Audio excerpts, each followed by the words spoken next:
Bonjour classe. Aujourd'hui, on va parler de la Renaissance jusqu'à la Révolution française. French History, Part 2. Here we go.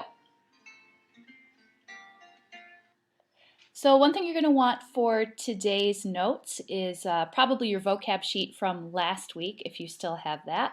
Otherwise, go back into Google Classroom and find it. You can follow along with some of those words that we've already talked about, and you'll probably learn some new words today.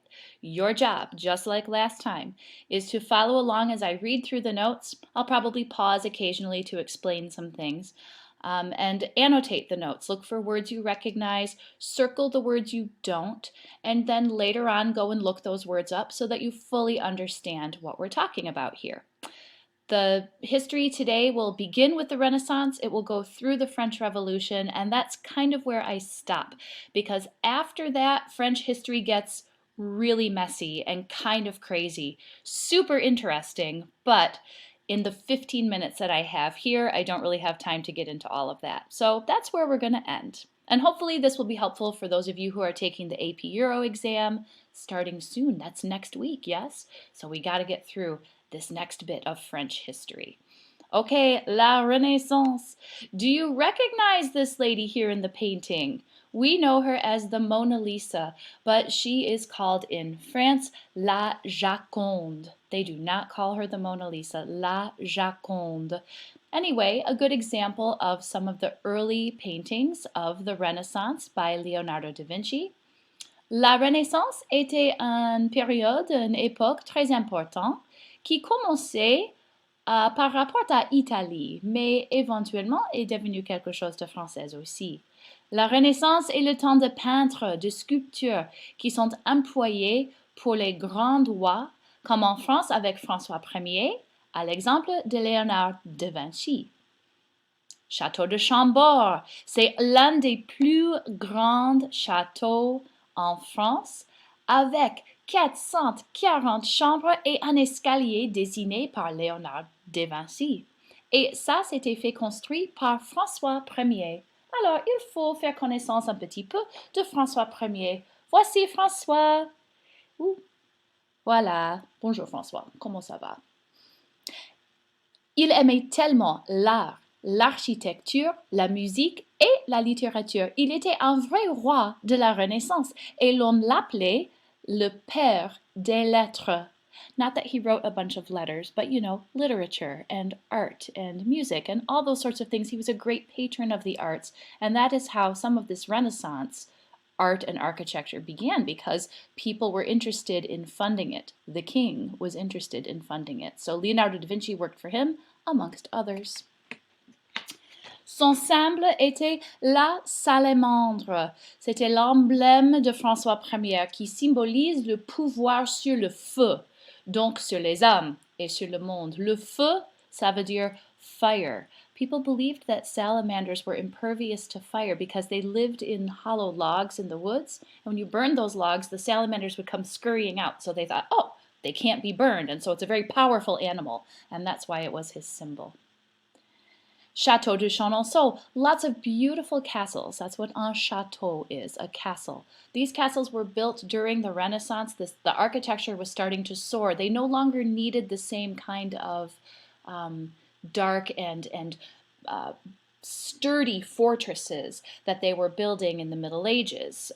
Things were relatively peaceful at this time, and plus they had learned how to build things with flying buttresses, with larger windows. So castles were no longer a thick, strong fortress, but they started to become beautiful places with lots of light. And so that's why we see a lot of castles from this period. They just look so different from the older fortress castles of the Middle Ages. So look up Château de Chenonceau, because sadly I don't have a picture of it here in my slideshow. Diane De Poitiers, Henri II, et Catherine de Medici. We're going to talk about this love triangle very briefly. Henri II était marié avec Catherine de Medici, mais sa maîtresse était Diane de Poitiers. In fact, he probably loved her more. It was not uncommon for a king to have a mistress or two within the court, and when Henri died, Catherine de Medici took the Chateau de Chenonceau back from her. He had given Diane this chateau and she took it away and said, nope, it's mine now and you're out of here. Fascinating. Alors, Catherine de Medici, ici, quand elle était reine, elle avait deux fils, François II et Charles IX.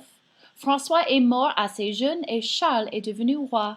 Mais comme il n'a que 10 ans et qu'il est encore mineur, Catherine de Medici est déclarée régente. Régente is one of our vocabulary words. Go back to your vocab list and find that.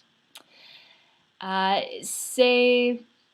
Tant pis, ce n'est pas très bien qu'elle ait erré, mais diablement attachée aux guerres de religion opposant catholiques et protestants. I'm sure you have learned about that in your AP Euro class, the wars between the Catholics and the Protestants. The Protestant Revolution, and of course the Catholics were not happy with that at all, and in France it was particularly bloody and particularly bad.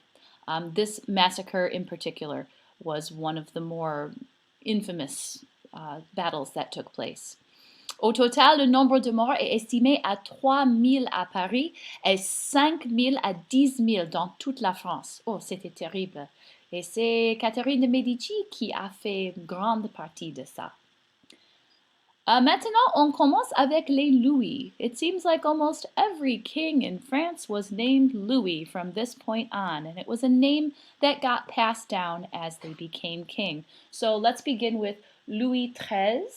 Oh, and I've got him here somewhere. Où es-tu, Louis? Louis XIII. Bonjour. Bonjour. Il est devenu roi très jeune aussi. Alors, sa mère jouait le rôle du régent. His mother was Marie de Medici, a different Medici, although from the same family line.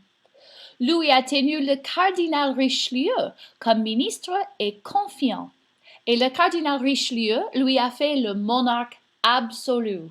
Ça veut dire, the king is absolutely the king. It is decreed by God himself. And so he was born to be king. And that idea of the absolute monarchy would continue until revolution. So this is Cardinal Richelieu. Un homme très intelligent, il est allé à l'université de la Sorbonne à l'âge de 11 ans. L'éducation était importante chez lui. Il a fondé l'Académie française. Il voulait détruire la puissance politique du protestantisme en France, parce qu'il était cardinal dans l'Église catholique, n'est-ce pas? Et il est devenu ministre de Louis XIII et lui a donné ses conseils et beaucoup de pouvoir. Louis Quatorze, possibly the most famous Louis that we're going to talk about today, the 14th. Et Louis Quatorze reigned for the longest time, had probably the most power, and it was in a golden age of France that he was in charge. Louis Quatorze is also known as Le Roi Soleil, the Sun King, and he famously said, "L'État, c'est moi." The state, meaning the country, the government, is me, this guy.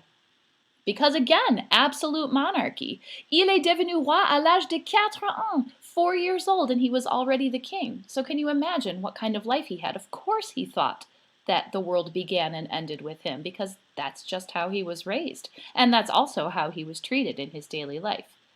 Il aimait les arts, la littérature, les grandes fêtes. Il faisait la guerre 3 fois pendant son règne. Et il a dépensé beaucoup d'argent en construisant le château de Versailles.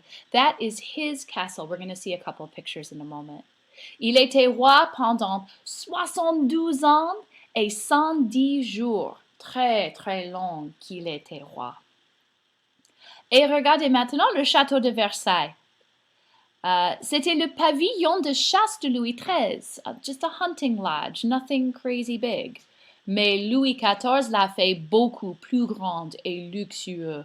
And there's so much more we could say about Versailles. That could be its own video. I will probably post a couple of other videos for you just from YouTube to check out some other things about Versailles, because it's a fascinating place, a beautiful, humongous castle with extensive gardens.